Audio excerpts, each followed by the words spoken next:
Semua manusia perlu tunduk dan patuh kepada Allah Azza wa Jalla. Allah perintahkan sesuatu, patuh. Allah larang sesuatu, jangan langgar, patuh. Ya. Allah mendatangkan segala ujian hidup, terima dengan hati yang besar. Allah mendatangkan musibah kepada kita, kita redha dan kita sabar. Sebab kita ini adalah hamba. Kita mengikut apa sahaja yang Allah Ta'ala aturkan dalam hidup kita. Dalam masa yang sama, dalam surah As-Sajdah, Allah Subhanahu Wa Ta'ala ada menyebutkan tentang satu malaikat yang tugas dia nanti mencabut nyawa kita, iaitu malak maut.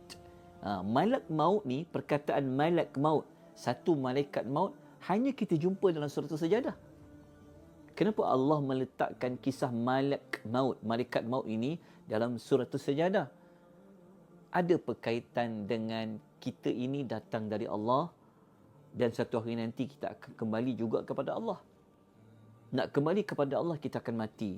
Maknanya kita ini ada permulaannya dan kita ada penamatnya. Seolah-olah penamat kita apabila kita tidur pada waktu malam, kita tutup hujung kehidupan kita dengan kita mati kecil, iaitu kita tidur.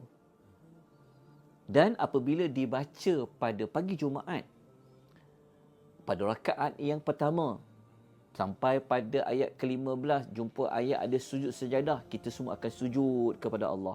Imamnya sujud, jemaahnya sujud. Kalau kita sembahyang seorang pun, kita akan sujud sajadah.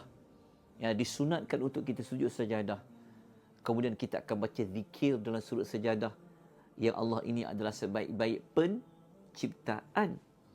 Jadi daripada elemen, daripada sifat sujud itu sudah menunjukkan ciri-ciri betapa rendahnya kita